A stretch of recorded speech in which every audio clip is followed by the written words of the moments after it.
Is there anyone who doesn't like warblers? It's hard to think of another group of birds that are as popular with birders. The North American warblers, or wood warblers, seem to have just about everything going for them. Many are exquisitely beautiful, and most are avid, often accomplished singers. Small and active, often tantalizingly out of view in the treetops or undergrowth, and passing through much of our area only briefly, they have an evanescent quality, which only seems to add to their desirability.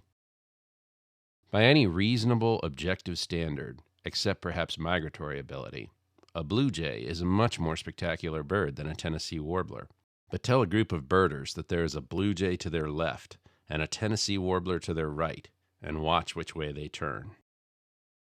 With about 50 species found regularly in North America, warblers are nothing if not diverse, far too diverse to cover here in any depth. Instead, let's just take a few moments to survey and enjoy the range of variation within this remarkable group.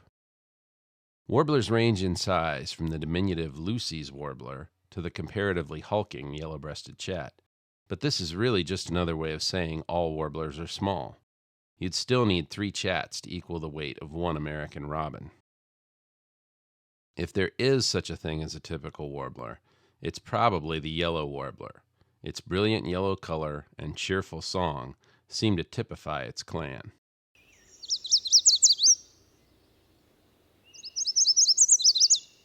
What's not so usual about the species is its extensive range.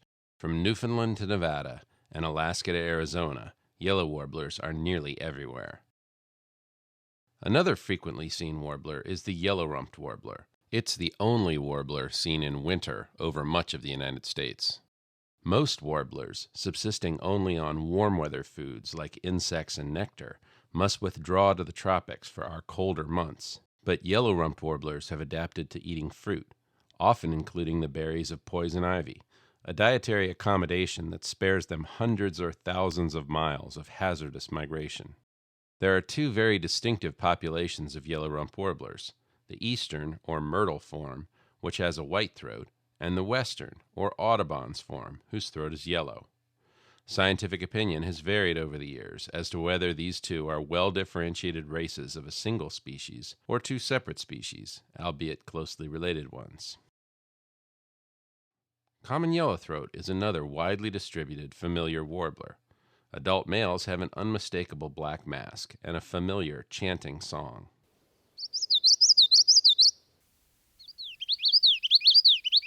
Females and young birds are comparatively quite plain, but that plainness, combined with their tendency to play hide-and-seek in swamps, marshes, wet thickets, and brushy edges, makes them identifiable, especially if you learn their distinctive husky call note.